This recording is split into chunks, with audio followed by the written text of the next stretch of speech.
ভাই কত দিচ্ছে এটা? 1,60,000। মাশাআল্লাহ 1,60,000 টাকার গরু, 1,60,000 টাকা এই গরুটি বিক্রি হয়ে গেল গাবতলী হাট থেকে। সবাই ভিডিওতে লাইক দিবেন এবং কমেন্টের মাধ্যমে আপনাদের মতামত জানাবেন। কত ভাই কত দিচ্ছে? 1,96,000 টাকা এই গরুটি বিক্রি হয়ে গেল গাবতলী হাট থেকে। কত দিচ্ছে এটা? দুইটা 5,45,000 দর্শক, এই একটা আর এই একটা, দুইটা গরু 5,45,000 টাকায় বিক্রি হয়ে গেল গাবতলী হাট থেকে। এই রাতের বেলায় ঝাঁকে ঝাঁকে গরু বের হয়ে যাচ্ছে দর্শক, দেখতেই পারছেন। মাশাআল্লাহ মাশাআল্লাহ ভালোই বেচা বিক্রি হচ্ছে। কত দিচ্ছে? 1,21,000 হাসিল সহ 1,21,000।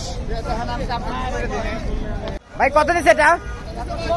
1,06,000 দর্শক, এই গরুটি 1,06,000 টাকায় বিক্রি হয়ে গেল গাবতলী হাট থেকে। ভাই এটা কত দিচ্ছে? তিনটা 6,10,000 দর্শক, এইরকম তিনটা গরু 6,10,000 টাকায় বিক্রি হয়ে গেল। ভাই এটা কত দিচ্ছে? 1,81,000। 1,80,000 দর্শক, 1,80,000 টাকা এই গরুটি বিক্রি হয়ে গেল গাবতলী হাট থেকে। মাশাআল্লাহ 1,80,000। কালো ভূত কত? 1,40,000। মাশাআল্লাহ এই গরুটা অনেক সুন্দর হয়েছে। 1,40,000। ড্রিম কাউ দেখবেন সবাই, 1,40,000।